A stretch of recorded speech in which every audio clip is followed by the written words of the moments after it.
Olá pessoal, tudo bem? Nájila para mais uma videoaula. Pessoal aí da EJE. Mais uma videoaula nesse mês, mês de setembro. Espero que vocês estejam bem, com saúde. Tenham assistido as outras videoaulas. Tenham respondido às atividades, E hoje nós vamos trabalhar os conteúdos em gramática, verbo, verbo 2. Vamos dar continuidade ao vídeo anterior. Na literatura vamos trabalhar o realismo e na redação a entrevista. O que é entrevista, quais são as características, Vamos ver detalhadamente a nossa videoaula de hoje. E lembrando aí da definição de verbo, É uma palavra que indica acontecimentos representados no tempo, como uma ação, um estado, um processo ou um fenômeno da natureza. Os verbos, eles flexionam-se em número, pessoa, modo, tempo, aspecto e voz. As orações e os períodos desenvolvem-se em torno de um verbo, Então, nós temos aí, lembrando que o verbo é a palavra que indica ação, estado ou fenômeno da natureza. Nós já vimos, essa definição de verbos. Vimos que eles se flexionam, em número, pessoa, modo e tempo. E que ele serve, para desenvolver um período, Por exemplo, a diferença de uma frase para uma oração. Uma frase é quando não tem a presença do verbo. A oração é quando nós temos, a presença do verbo. Então, dessas definições, nós temos alguns tipos de verbos. Vamos trabalhar hoje os verbos anômalos. São aqueles que, ao serem conjugados, sofrem alteração em seus radicais. Toda palavra tem o seu radical. Então, quando você conjuga, esse radical ele muda, ele sofre essa alteração. E aí nós temos na língua portuguesa, que existem dois verbos anômalos, que é o verbo ir e o verbo ser. Por que eles são anômalos? Repetindo. Porque quando eles são conjugados, os radicais eles mudam totalmente. Assim, pessoal, o verbo ir pode manter seu radical, o ir, em eu irei. Ir, continua aí o ir, acrescentou o ei, eu irei. Isso no verbo conjugado, Mas apresentar irregularidade em eu vou. Eu irei, continua com o verbo ir, eu vou, mudou totalmente o radical. Já o verbo ser, ele pode manter seu radical, o S aí. Em ele será, Será, tem o radical S do verbo ser.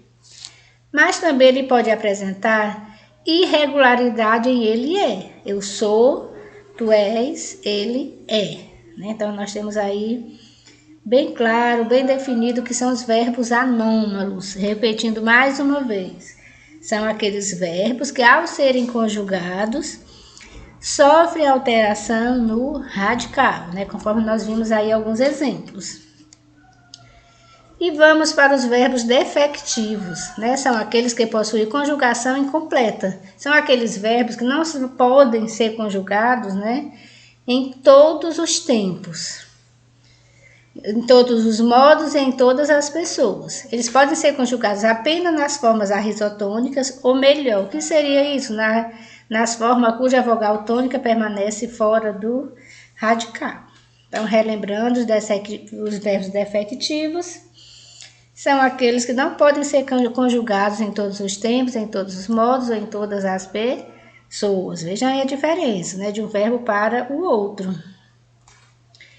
E nós temos também os verbos abundantes, que são aqueles que apresentam mais do que uma forma aceitas pela norma culta. Não existe a norma culta, mas existe mais de uma forma para esse verbo.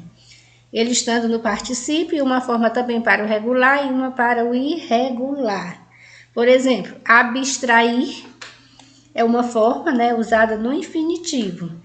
Já no particípio regular, você usa abstraído, Existe mais de uma forma. E o irregular, abstrato, que a gente trabalha muito com estes termos, ok?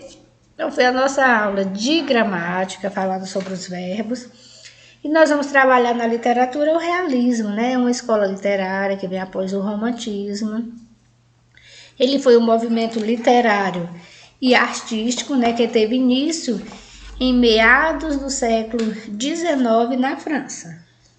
Como o próprio nome sugere, essa manifestação cultural, pessoal, ela significou um olhar mais realista, um olhar mais da realidade, mais fiel e objetivo sobre a existência e as relações humanas. Não era nada fantasioso, não era nada além do normal, era algo realmente que retratava a realidade, né, e sua visão idealizada da vida. Então nós temos aí no realismo, né, nós vimos que eles tiveram repercussão entre 1870, né, e 1900, por influência direta de alguns escritores franceses, né, que foi o fundador do naturalismo na França. Quem foi escritor, professora? Émile Zola. Né? E para os portugueses, nós temos aí essa de Queiroz, tá certo? Então, os autores realistas, eles rejeitaram a idealização feita nas narrativas românticas, né? Um texto totalmente diferente de um texto romântico, mas, de certo modo, eles conservavam alguns traços do romance romântico, como a descrição da vida social e análise psicológica das personagens. Então, essas características, elas adentram, né, o realismo. Vou falar em características, né, nós temos aí várias, para a gente poder realmente diferenciar, né, o romantismo do realismo, o romance romântico do romance realista, desse movimento realista. Então, o movimento realista, como eu já disse, é uma oposição ao romantismo, né, não era aquela coisa da idealização, ele retratava a realidade, ele era objetivo, objetividade, trazendo cenas e situações de forma direta, forma real, caráter descritivo, né? Não era um caráter intuitivo, não era um caráter subjetivismo, era um caráter descritivo, de descrever a situação. Análise de traços de personalidade e da psique das personagens, né? Como eram essas personagens, como é que elas viviam, como nós vivemos hoje em dia. Tinha um tom crítico, né? Tem um tom crítico sobre as instituições e a sociedade, sobretudo sobre a elite, né? Essa elite que muitas vezes está distante da classe menos favorecida. Também no movimento realista, né, existe a exibição de falhas de caráter, né? A gente identifica e conhece as derrotas pessoais, os comportamentos duvidosos que ainda existem hoje em dia. Também tem o interesse em incitar questionamentos no público, né? Incitar, por que isso? Não só calar, não só aceitar, mas incitar esses questionamentos. A valorização da coletividade, o quanto é importante, né? O coletivo. Valorização de conhecimentos científicos propostos em teorias como a Davismo, socialismo utópico e científico, né? O positivismo e o evolucionismo, certo? São essas teorias que eles... essa valorização desse conhecimento através das teorias. O enfoque em temas contemporâneos, temas do cotidiano, temas da realidade. E na literatura, pessoal, desenvolveu-se mais intensamente na prosa e no conto, né? A prosa, aquele texto em forma de romance, né? O conto, um texto mais simples, mais curto.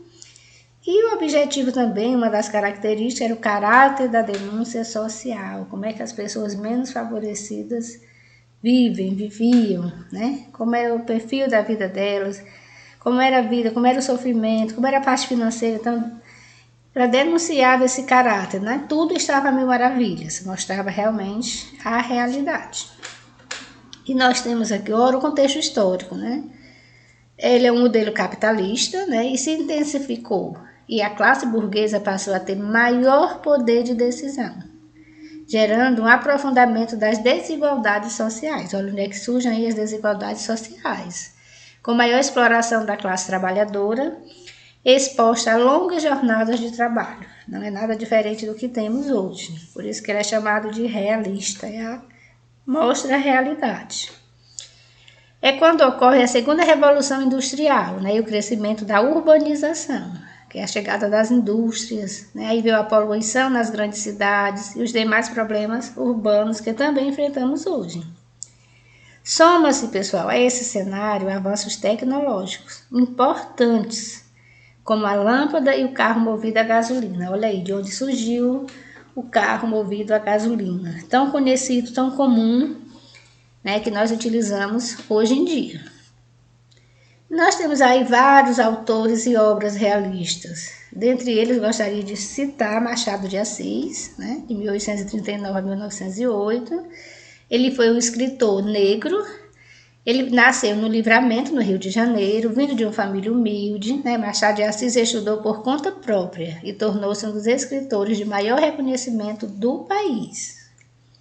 Então, não se fala em literatura sem se falar em Machado de Assis, né? Além de romancista, ele foi crítico literário, jornalista, poeta, cronista e um dos fundadores, importantíssimo para a gente, né, da Academia Brasileira de Letras. Também temos o Raul Pompeia, né? Raul Dávila Pompeia. Ele foi escritor também, foi jornalista e professor.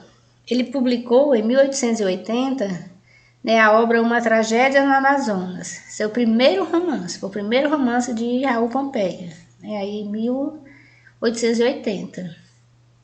Mas foi com o Ateneu, né, um outro romance realista, em 88, que o autor ganha destaque no realismo, né, foi o pontapé inicial a partir de O Ateneu. Pompeia, ele foi um homem de princípios, defensor da abolição da escravatura e das causas publicanas. Deixava transparecer seus ideais em seus textos realistas, o que acabou por causar grande polêmica.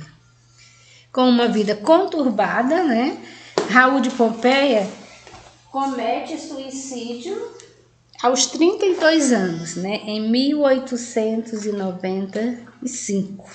Né? E aí essa vida conturbada, ela